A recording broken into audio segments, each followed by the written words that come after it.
Bum bum bum bum bum bum bum bum bum bum bum bum. The Peter Dislike Show. Bum bum bum bum bum bum bum. So it turns out the second week of August is Simplify Your Life Week, and I want to talk about how addiction pigeonholes a lot of people's lives, at least from my own observation and from my own experience in the past.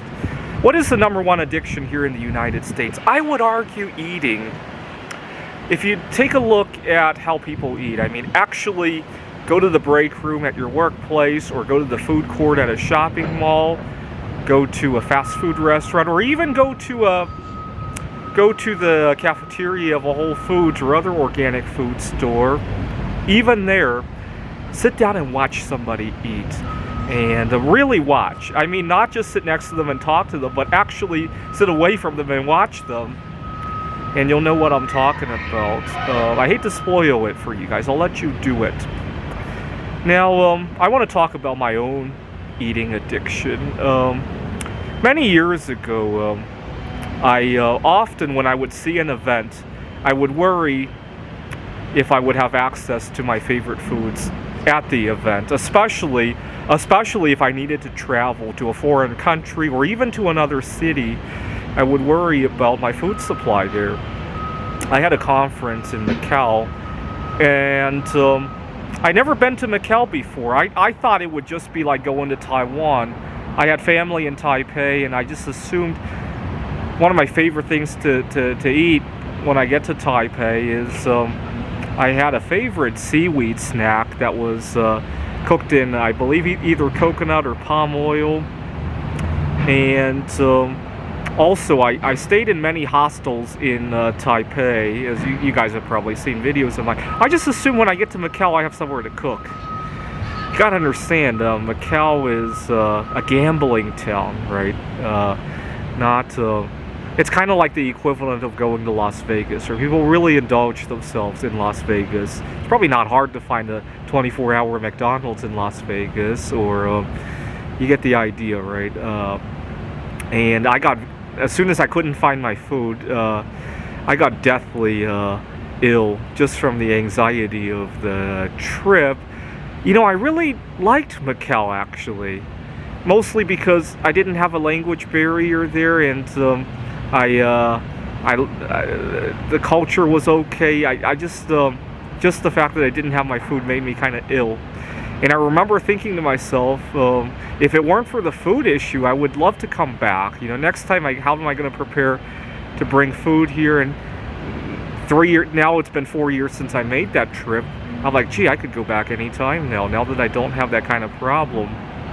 And so I can enjoy other things besides food. I mean, it's not like I couldn't find any suitable food. I was just homesick from thinking about all the food. Okay, and another time I took a trip to Amsterdam for a computer Olympiad, and I had packed a bunch of baking chocolate into my suitcase. When I got to Amsterdam, my luggage didn't make the flight.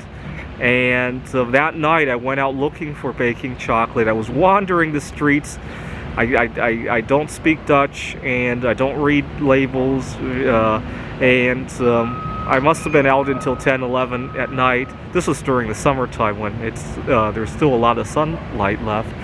And I remember after I had gone, I must have walked like at least 4, 5, 6 miles looking for the bake, and I got lost. And I remember thinking, what am I doing? Am I some kind of a drug addict with a drug-seeking habit of some sort?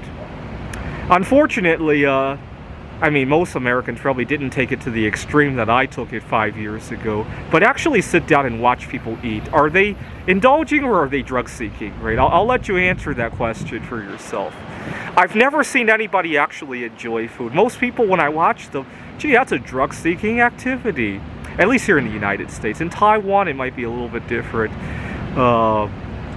Okay, the other addiction that Americans have, and this one I'm very disappointed of, because I talked about how this past month or two I really got myself burnt out because I was trying to handle everything by myself, and I want to meet the right life partner. But unfortunately, when I go out and try to do that, everybody that I've met wants this one thing that we're all addicted to.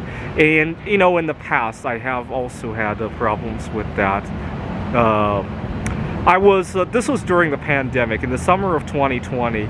I was getting ready to go out to my favorite stargazing vantage point. I think it was May or June of 2020, and I was living in Seattle. I was going to go to Vantage, Washington. Along the way is Ellensburg, and I was thinking about going to a favorite grocery store to pick up some groceries before I head out for the all-night viewing event. I can't remember what I was viewing, but it was all night, and I was thinking when I get to the parking lot of that grocery store, I could do my business, you know, put my covers over me and do my business.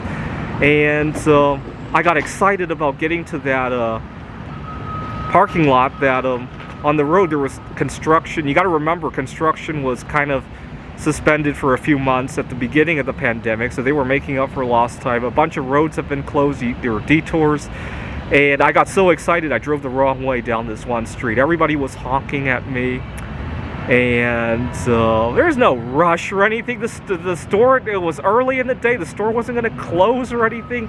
I just got too excited, and again, I was drug seeking, and I want you guys to slow down and think about how many activities you actually enjoy versus your drug seeking. It could be food, it could be sex, it could be browsing mindlessly on the internet, it could be if you're a workaholic.